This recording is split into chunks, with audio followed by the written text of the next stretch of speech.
Welcome to Cooking with Class recipe. Today we're going to make a new recipe, a very fluffy, delicious French brioche au chocolat. You will love that recipe. It's not that difficult to make. Let me show you.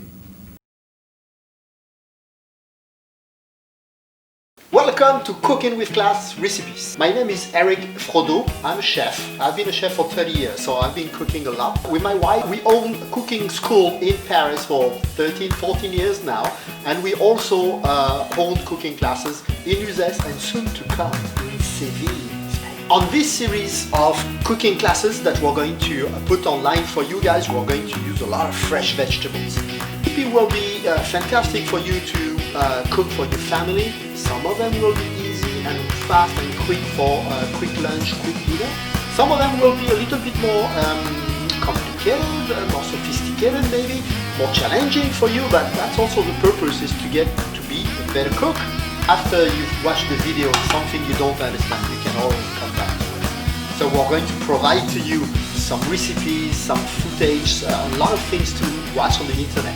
Are you interested? Do you want to cook with us? Hello, welcome to a new Cooking with Class recipe. Today we're going to make chocolate brioche au chocolat. That's a pretty easy recipe in terms of the number of ingredients, but it's pretty technical. So there is all the ingredients. As I said always when I show you how to make a recipe, is to get all the ingredients together first. You read the recipe all the way to the end, and then you take all your ingredients one by one in front of you. The best way to not forget anything. The first step now going to be to mix the milk with the fresh yeast. So far, pretty easy. Now that the yeast has been diluted into the milk, you add it into the bowl. And you add all the other ingredients. Here is the flour. All-purpose flour is fine for brioche, and a little bit of salt, just 1 pinch. Sugar, cacao, cocoa powder. I use unsweetened, so pretty strong. You see there is not that much in there, but you need a strong one so it can really flavor. The butter, unsalted butter. Try to get a good brand, a good quality. And we're going to start to mix that all together. Now we combine all the ingredients together except for the eggs and the chocolate chips. Chocolate chips, you better put them just at the last minute because it's going to warm up a little bit, so you don't want them to melt before you put them in the oven tomorrow.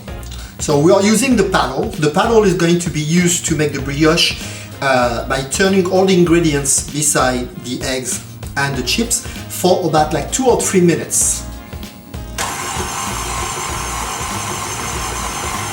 In the meantime, you can always beat your eggs.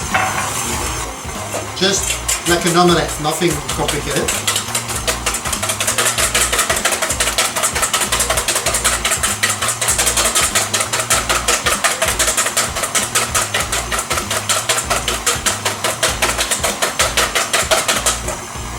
Alright, 2 or 3 minutes has passed. You can see that you have a very chocolatey mixture here without any egg, so it could not really do a good cooking. Now we're going to add the egg. So while it's turning, it's working, you add the eggs very slowly.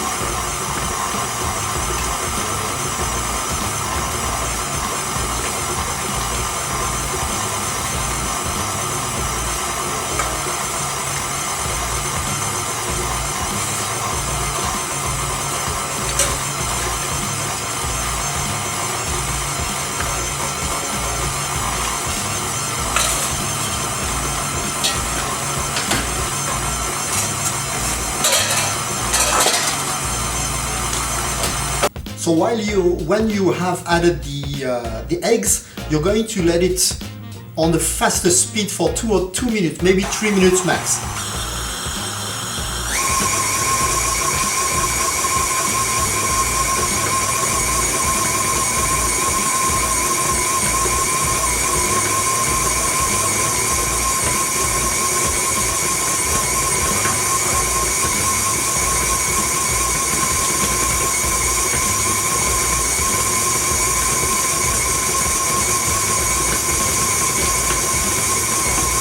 2 or 3 minutes have passed.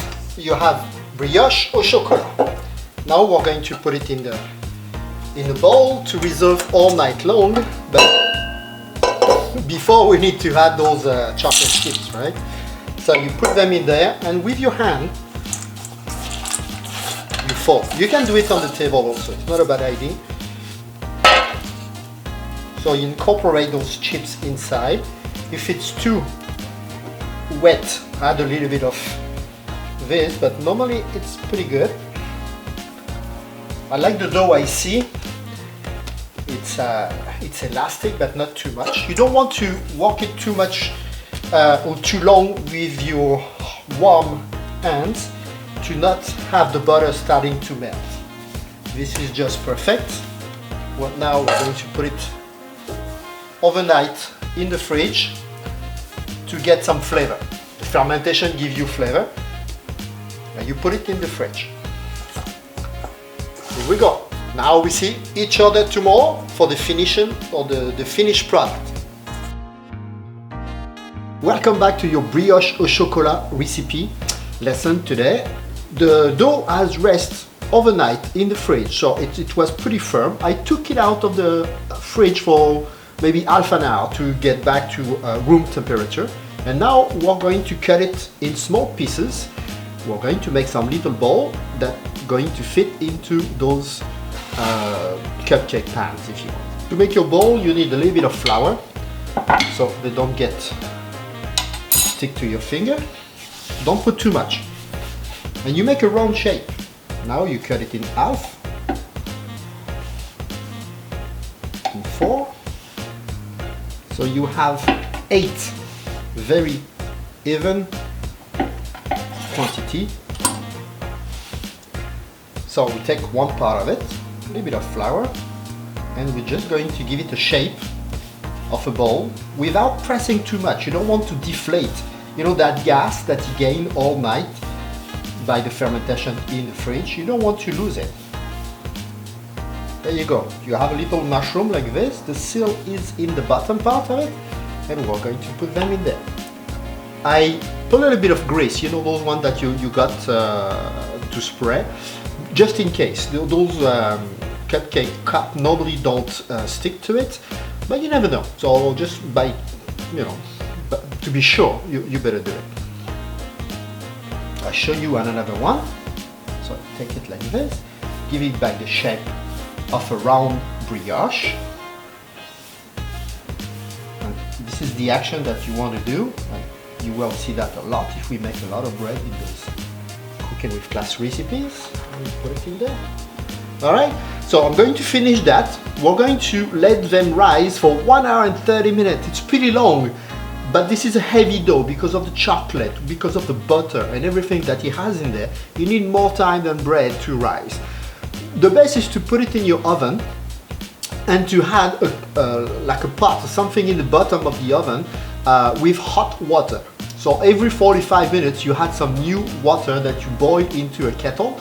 So it gets very warm, but wrap it up in plastic so it doesn't dry up on top. And then we're going to cook them. I show you how to cook them later.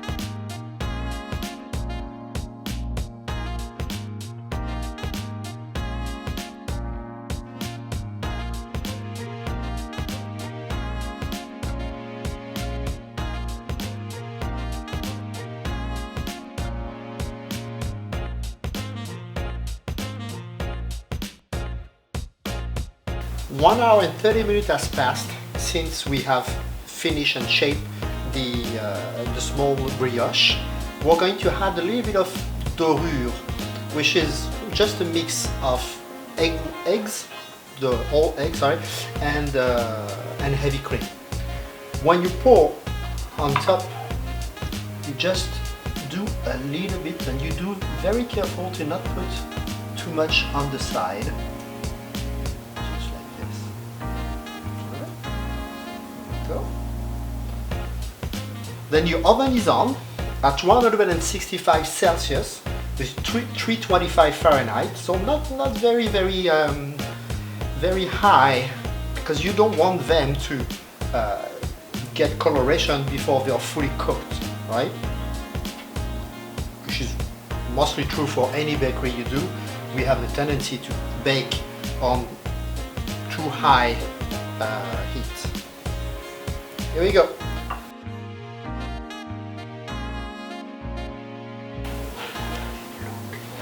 This is like super fresh, very light, very buttery, very chocolatey.